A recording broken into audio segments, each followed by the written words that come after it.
old Diffie's rolling large down the highway on a Sunday morning, taking the 336 down to my cat dealer. Get some cylinders resealed. They're just kind of weeping at this point, but I got a warranty, so I'm going to get them fixed.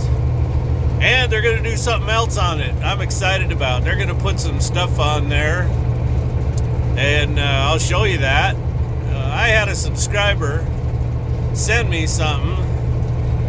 I'm not kidding you, I about tipped over when I saw this. Anyway, it's just totally awesome. So you guys have an awesome Sunday in church.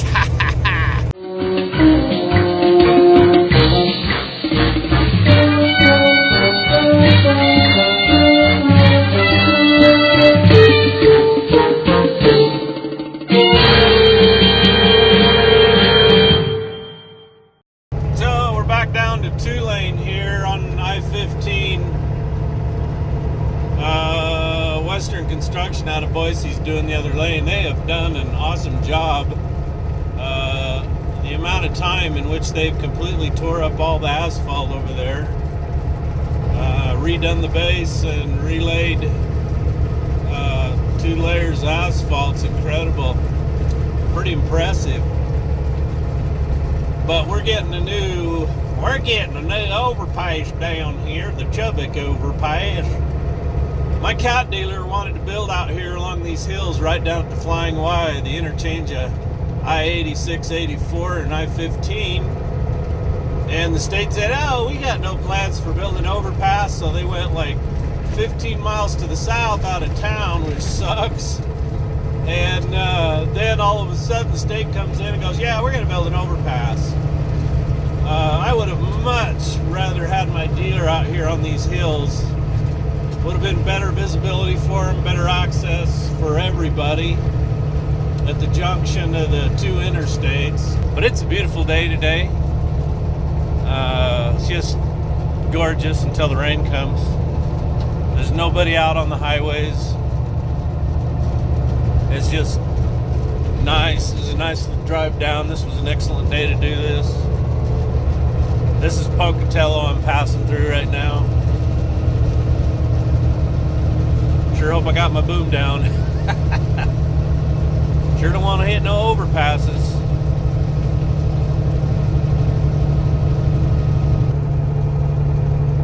There's the hospital. Sure hope I don't go to the hospital. I sure don't want no doctor bills. Can't afford no doctor bills.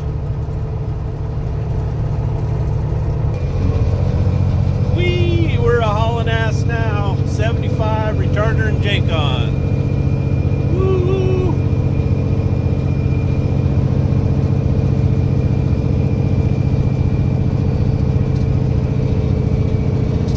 That'll slow you down.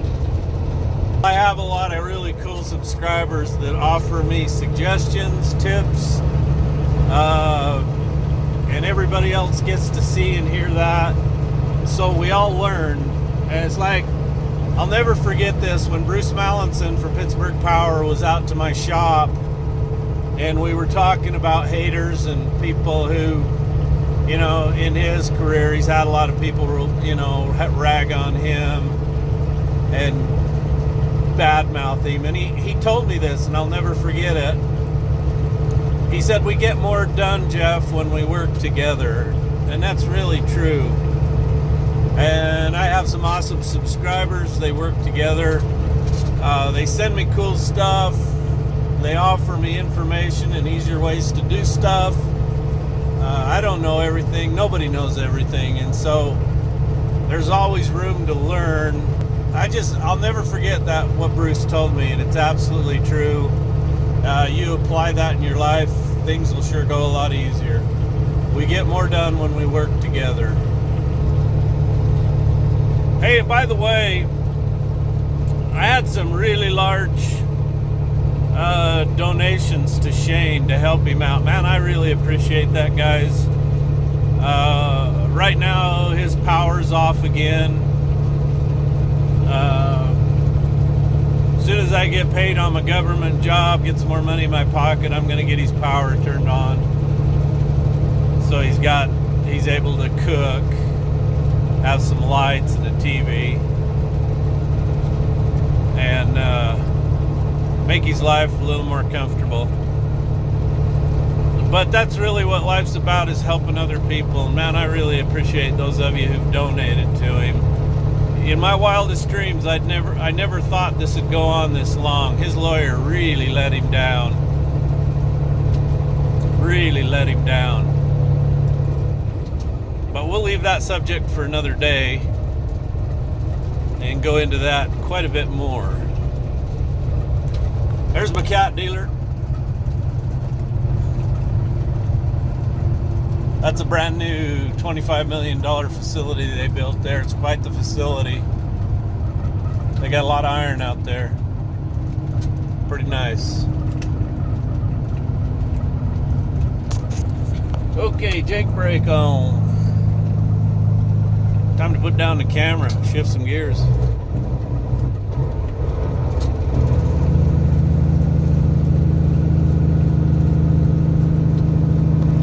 Listen to that brake growl. So then we'll flip on the retarder too.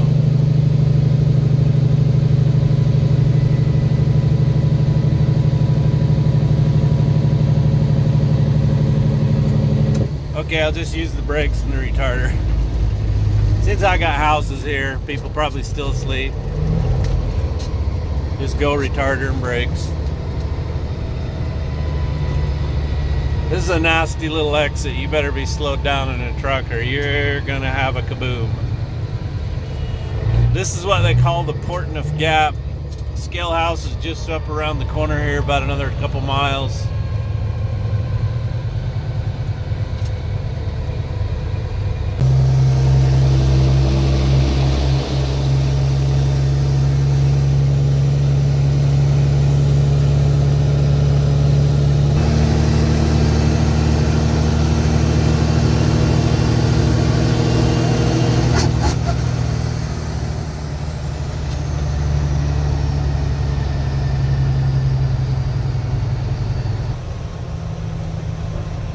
Oh, they got a radar in here. My speed is 6 miles an hour. Speed limit is 7.5. For crying out loud, who comes up with this kind of stuff? 7.5? What?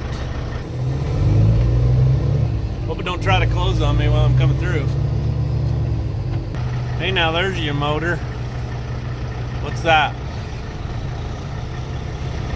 That looks like a 1, 2, 3, 6, a V12.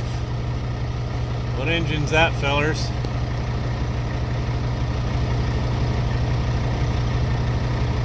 Needs a couple switchblade turbies. Hey boys, what is this truck? What do they call this baby, man? Diamond plate fenders? Holy moly, look at that thing. Now that's a heavy duty truck. It's out of Montana. JMS Crane and Rigging. That is a big Kenworth, man. Wow. And he's pulling a big old Tozad.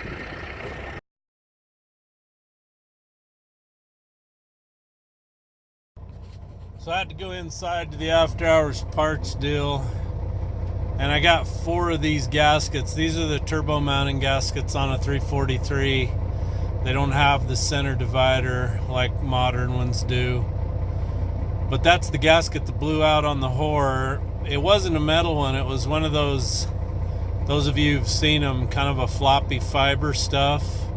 So the 336 is down here.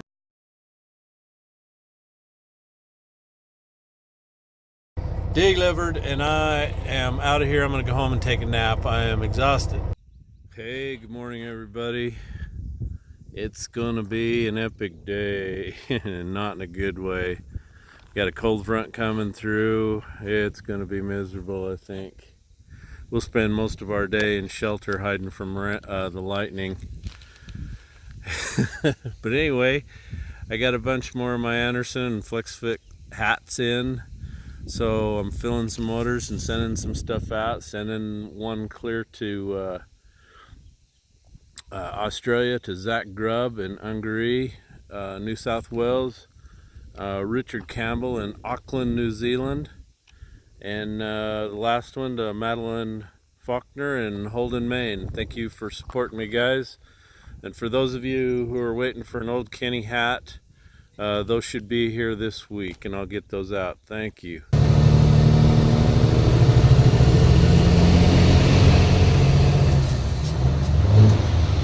Oh, Mr. Gear. What the hell, Jeff?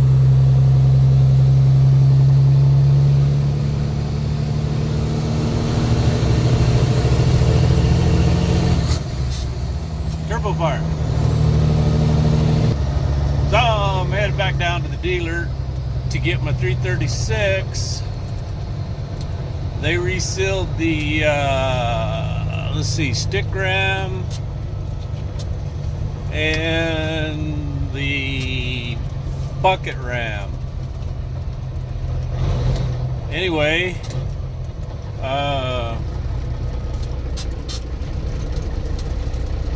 they did not install what I was telling you they were going to install because I don't know. I'm going to show you here. Let me show you what I got. Nothing worse I hate than somebody says, I got a surprise. You're going to love this. And then they don't show you what the hell they got. What a jackass. And I am that guy. All right. These were the two items that were going to get installed on the excavator. The Trimble was going to get installed down at the cat dealer, but the Site Tech guys had a glitch in their schedule, couldn't do it while it was there. I had to go get the machine because Jake had to use it to install about 150 feet of pipe to his house that supplies irrigation water. Anyway, so let's start out with the Johnny Ball. This was sent to me by John Miller. He's in Michigan. He invented this. He's a native Montanan, so that makes him cool. Anyway, the Johnny Ball will go in any piece of equipment. This is mobile. So you have these cups here that you install on different machines. So we're going to put this in the excavator, we're going to put this in the grader, and we're going to put this in the dozer. Anything you cut grade with, this will go in. Now, John was going to come out and demonstrate this and show us how it works. He was going to come out to the INEL and demonstrate it to the contractor out there that I'm working with. This is something that they could use every day. It's simple. They could move it around from machine to machine. This item here, I think, is a couple of $1,000 or $2,500. But we couldn't get him out there because he'd have to go through about 4 hours of safety training and stuff. But anyway, John has these on some landfills operations. He has them down in Salt Lake and several other places. So the operators really like this. Why do they like it? Because their machines are equipped with GPS controlled stuff. But they like this because they can turn the GPS off and they can hone their operating skills instead of letting the machine do it. And they've found that most of the time they're just using this Johnny Ball to cut grades and slopes. Anyway, I'm excited for John to be able to come out and get this set up so that he can show us how it works and demonstrate it to us. This is going to be cool. But this is mobile. This will go from machine to machine. So this second box, Neil Strong out of Colorado sent me. Neil has stopped by the shop before. Neil sent me, he sent me a cat O-ring kit. Neil got out of his excavating business in Golden, Colorado. He had 3 of these. He sold 2. He saw the video where we were moving the canal this spring, and Matt was standing outside in the freezing cold with the laser set and grade for Jake. So he said he couldn't think of anybody that could use this more than we could.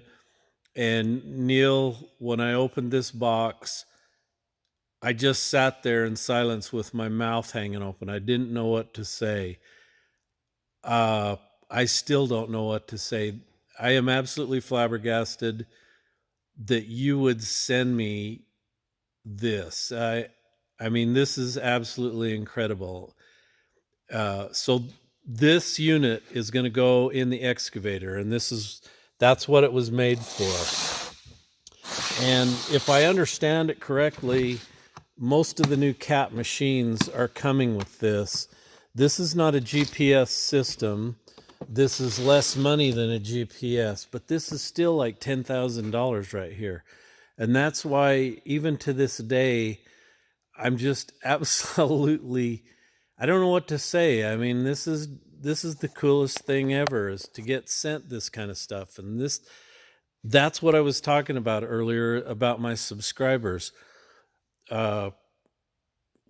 They want to help me. They want to see me do better and succeed, and I'm very, very humbled by that. I can't say enough about how humbling this is. But let's go through this. So if you don't know what this system is, Google it.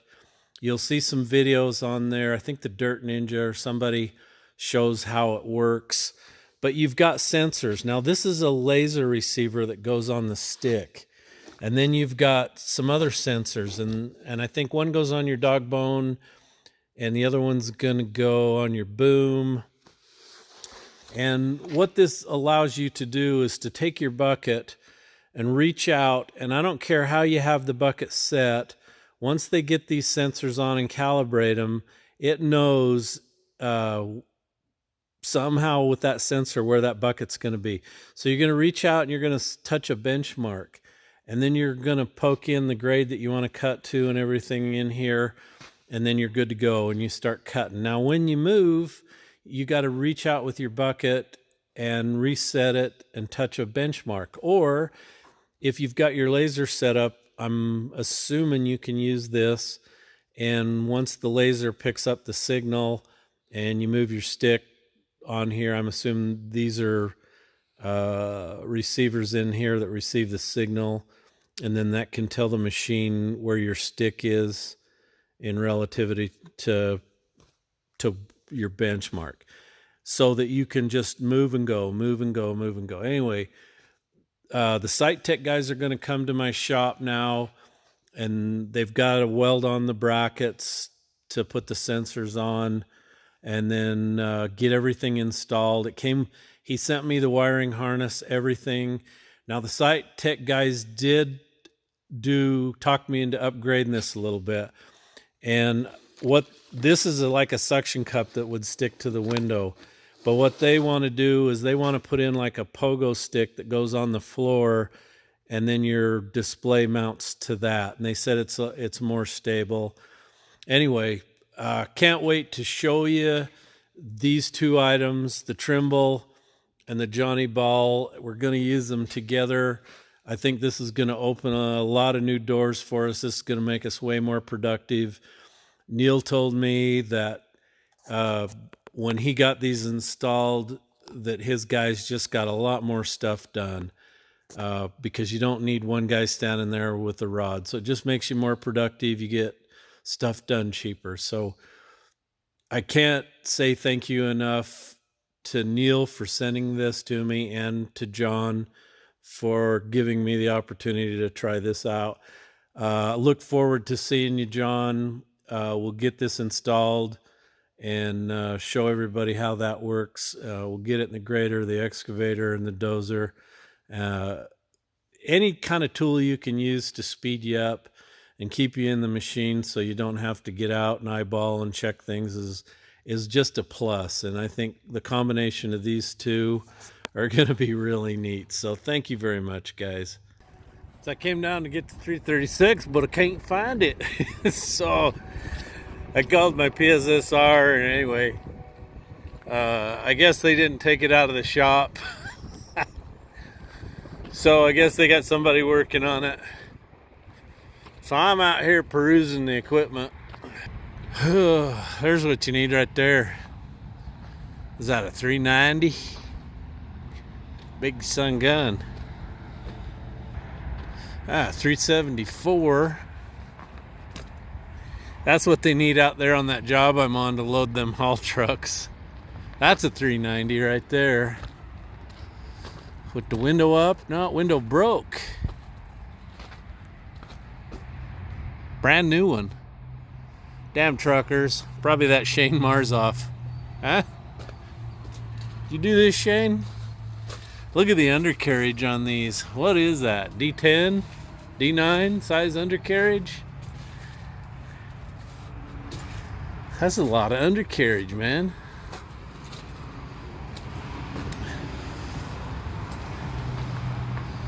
She's minus her rear end, though.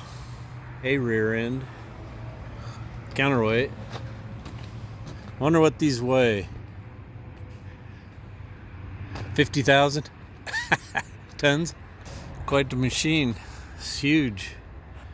Huge. Good Lord, look at that little teeny turbo on that great big motor. How the hell's that work? Oh look, this thing's got EGR. Yummy.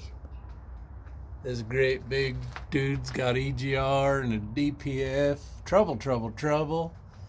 Could somebody explain to me how that puny little turbo pumps enough air? That needs a switchblade. That's what that needs, a switchblade turbo. 777F. F-er. And I've got a little teeny turby too. So somebody's coming down to the shop to get me excavator out of the shop. So I'm just parked here. Okay, that's a 777G, and the G stands for, golly, that's a puny turbo on that thing. I can't get over that. Can you imagine the drive pressure on that? Holy balls. Am I missing a turbo here? That's what I want right there. This is what I want. I love these things.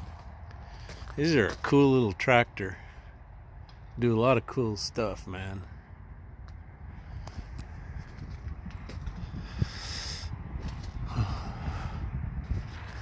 The size difference between one of these and a D6N is just absolutely incredible. These must be their rental machines. Got their equipment number on it. Anyway, I like the Rams up front here. I don't know if I like what Cat did with putting them back here. I could just see getting a washing machine or a 55-gallon drum wrapped up around the track and just destroying that Ram. So that's a D6T XL and that's an XW. What does that mean? I don't know. Ain't got a clue. This one's had the blade faced. Huh. That must have a few more hours on it. Grousers are getting down. Ah, it's got sweeps on it. Maybe it's for logger crabs, eh? Up in the Great White North with my Canadian friends, my logger friends. Geez, that's a nice looking Kenworth and a lowboy. Except for the paint and the wheels on it. Sure wish somebody had loaned me a whole bunch of money so I could paint it. Hey, wanted to ask you guys what you do when you transport these. We like to lock these doors to guarantee, I guess, that they, can't come undone. I don't know if that's a guarantee or not. But anyway, we keep them locked. Keep them locked anyway when they're sitting on jobs, just so people can't get into them. We'll keep this one locked too, so they can't get to the master. Hey, thank you Western States Equipment for cleaning out my operator station out like you did. I swept it up a little, but I couldn't get all that crap around the pedals. You guys really cleaned that up. So, thank you for doing that. That's awesome. So how do you guys load machines? On mine, I know that I've got that little teeny gap between that board and the grousers, and that puts me dead on. And so I have to watch the other side over here also as I come on to make sure I'm even. And then the other thing I do is just before I rock, I don't want to come up on here under power. So what I'm going to do is I'm going to swing my boom out, my stick out, and rock myself up over center. I don't know how you guys do it, but I just always felt that was a lot safer than doing it under power, especially if you're on a sideways incline at all. So I think we're getting pretty close here. So let's see if we're ready to dump on. I'm not sure we are. Might go just a little more.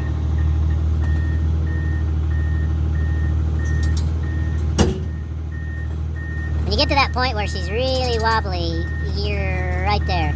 See, we're coming up, Ooh, okay, I think we're there. So what I'm gonna do is just start swinging the stick out, and wham! Here we go, we're down.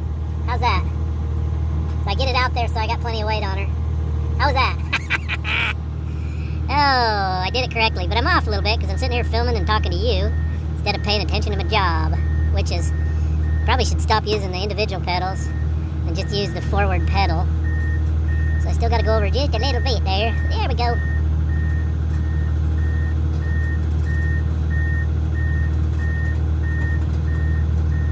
Yeah, that's just about perfect there. Have you ever loaded a big old wide machine with wore out tracks? I had to put a big old 890 John Deere on here one time that had wore out tracks. Now that's a wide machine. And I think the only thing holding it on was the chains I had on it. Scary. That's my other question. How many of you will put out sideboards to move these?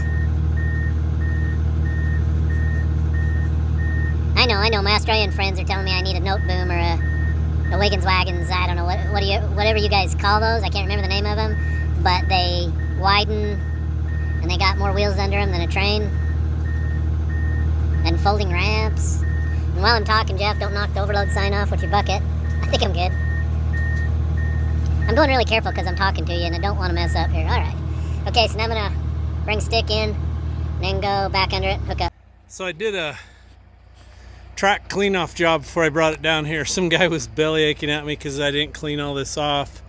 So I thought, well, I wonder how long it would take to clean all that off. So I ran like 2 tanks of gas through the steam cleaner. I think I spent right around 5 to 6 hours to steam clean all those grousers off and the track frames and get it this clean. And I still got some junk trying to fall off of here. So next time somebody bitches at me for not cleaning the tracks off, get you an airline ticket, come on down to Jpaydirt shop. I'll let you clean it off. I'll let you clean it off every time I move it. You know what I mean?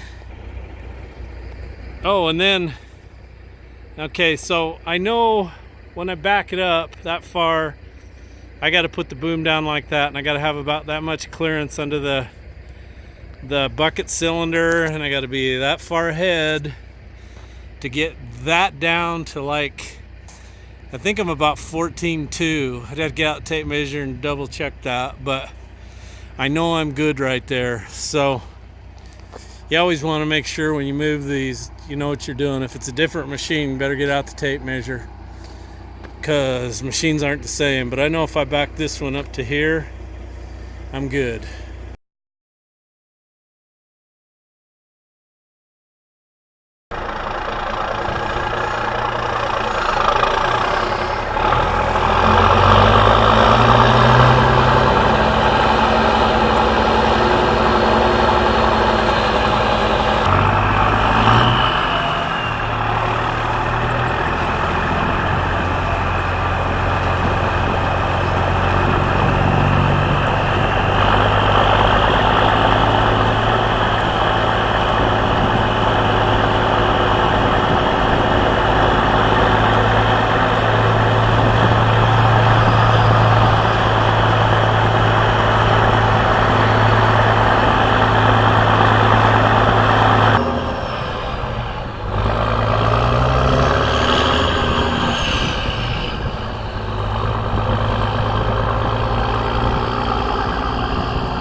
to Chicago about an hour ago.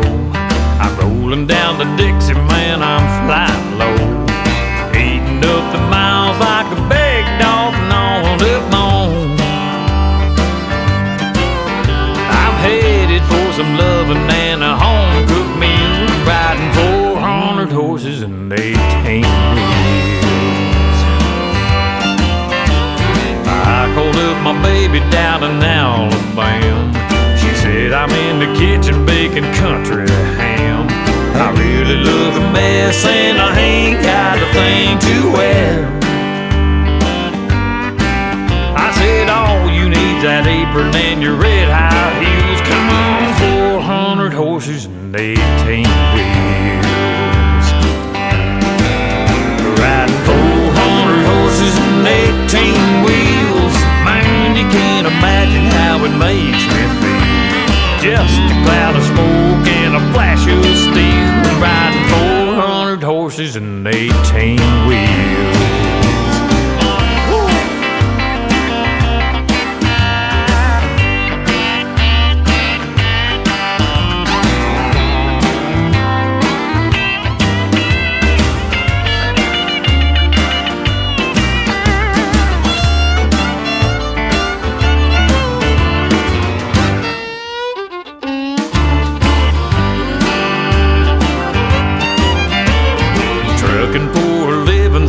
Make my dough. I take it where you need it and I won't go slow. I haul anything from a bucket to the 4th of July. If you need it there tomorrow, I can do the deal. Riding 400 horses and 18 wheels. Riding 400 horses and 18 wheels. Man, you can't imagine how it makes me feel. Just a cloud of smoke and a flash of steam. Riding 400 horses and 18 wheels. 400 horses and 18 wheels. Man, you can't imagine how it makes me feel. Flying down the highway like the man of steel. My baby says it gives me lots of sex appeal. I keep on trucking and I keep it real. Riding 400 horses and 18 wheels.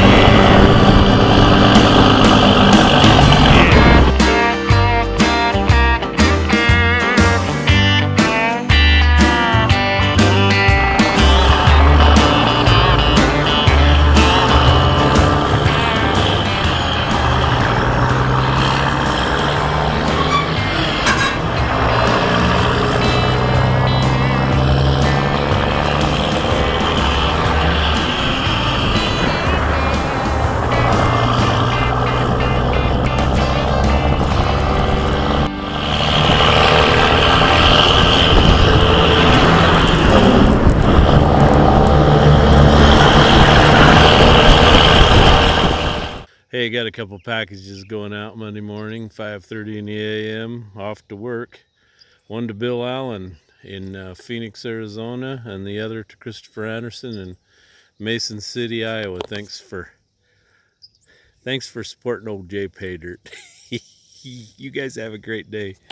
Bench is a mess, the shop's a mess, but anyway, I got some cool packages from some subscribers.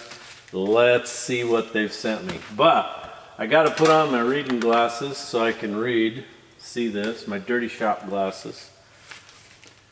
So, got one from Huntsville, Texas. So BJ Hamblin out of Texas has sent me a watch fob to add to the collection over there under the whiteboard. Thank you, BJ. For a minute there, I thought that was a Trojan. I thought, hey, he sent me a Trojan. It's a Caterpillar. Not sure what that is. That's probably one of them. That's an oldie. That's like an old stiff frame 944. That's cool. Thank you, BJ. Appreciate that. So Ray Bustabate out of California lost his VP44 injection pump on his Dodge, and he was talking about making a puller to. You got to have a special puller to pop the gear off of them. So I told him I had one and I'd be glad to send it to him. So I did, and I didn't expect I didn't expect any payment back, Ray, but thank you very much for the t-shirt. I will wear that. And he also sent me a multimeter. Thank you very much for that. I'll put that in the service truck. That way we'll have one in there because we only have one. It's usually in the shop. Now this, you are gonna have to explain to me what this is. I'm not sure what this is, Ray. What does this do? This looks like something medieval. It says, caution, relieve pressure before using. You gotta tell me now, I'm curious what this is. I don't even know, man. But anyway, thank you for that, Ray. Appreciate it. I didn't expect anything back. More than happy to help you, man. Oh, cool. So, got one all the way across the world from New Zealand. Okay, this is from Peter Anderson in New Zealand. I hope you don't mind me reading this, Peter. This is awesome. I love the stationery. It's personalized, got your name on it. That is cool. He says, "Hi, Jeff. I am an engineer with no knowledge of motor scrapers, graders, etc. But I saw one of your videos and now I'm hooked. The combination of videos of jobs you're involved in and the repair and maintenance of all your equipment with a bit of humor thrown in makes for great viewing. A couple of years ago when visiting your country, I bought myself some battery tools, including 2 battery chargers. Unfortunately, they cannot be easily converted from your 110 volt to our 240 volt power supply. So I would be happy if you could give this charger a good home in your workshop." Yes, I can, Peter. Thank you very much. This will work with my grease guns. It's the M12 and the M18. So I can give it a good home, Peter. Thank you very much. That's awesome. I mean, this is totally cool. People send me stuff all the time. I absolutely love it. I'm flabbergasted that you do that for me. All I can say is thank you very, very much for the stuff you send. I'm very humbled by it. Put it to good use. Matter of fact, I'm wearing a shirt one of my subscribers gave me. And I love this shirt because it's long sleeve, it's orange, and we have to wear long sleeve shirts at work. Long sleeve shirts and gloves. That's the rules. So thank you very much for this cool stuff. Really appreciate it. Wow. Drive off. Man steals $1,800 in petrol from same BP using 9 stolen license plates. A Napier man is repaying back the petrol he stole from a Hawke's Bay service station after repeatedly driving off without paying. A habit that, along with gas prices, is on the rise. That's cool. Hey, you know what? I love reading the newspapers that you pack stuff in. What would be cool, if you'd like to send me something that would be easy to send, cheap, doesn't cost you anything, I'd love a newspaper from your country. Not wadded up like that, though. Just, you know, you don't have to send... you know, a great big thick one, but just part of it. I'd love to be able to read your newspaper. That would be cool. Hey everybody, good Sunday morning and happy Father's Day to you. It's about 6 a.m. Sunday morning and I'm out in this shop to get my whiteboard done and get my video up. But I want to introduce you to some of my awesome subscribers. Like you heard me talk about earlier in the video, I do have some awesome subscribers. I want to start out with Paul Florindo. He's from West Wareham, Massachusetts. Thank you, Paul. Sodbuster from Southeast Ohio. Wayne Tharp from Lebanon, Indiana. And Homie from Idaho. Ray Parker from Rathdrum, Idaho. Thank you, Ray. Matt Baylock from Caledonia, New York. Thank you for subscribing, Matt. Chatton Lad from Northumberland in the UK. And Hans from Crystal Beach, Ontario, Canada. I know who you are, Hans. Long-time subscriber. And Alwyn Lind, or Lindy, from Bundaberg, Australia. Thank you for subscribing, clear down there. That's awesome. Hey, if you would like an old Kenny coloring book, click on the link below to the Amazon store. These are only $7.50. So make sure you use that Amazon link. If you Google this, you'll come up with this same book being sold by scammers at $18 and $19. So click on the link below. It's only $7.50. The money goes to a person who needs it. Doesn't go to me. Now for my stuff, go to my store at www.jpaydirt.com. I got a whole bunch more of the Flex Fit hats in, the Anderson hats, and I just got a new order in of the Old Kenny hats. So those of you who've been waiting for the Old Kenny hats, I will get those in the mail today. They'll go out Monday, so you should be seeing those soon. Also, too, I have a whole bunch of the Filthy Horse silhouettes in the store if you'd like one of those. So thank you for supporting me through buying this stuff. I really appreciate it. Thank you for supporting Shane. That's totally awesome. Like I said earlier, I want to get his power back on. If you'd like to donate to Shane and help him out, there's a link also too below in the top comment that I pinned, and you'll get all the details of my address, blah blah blah. So thank you, and I hope to see you real soon.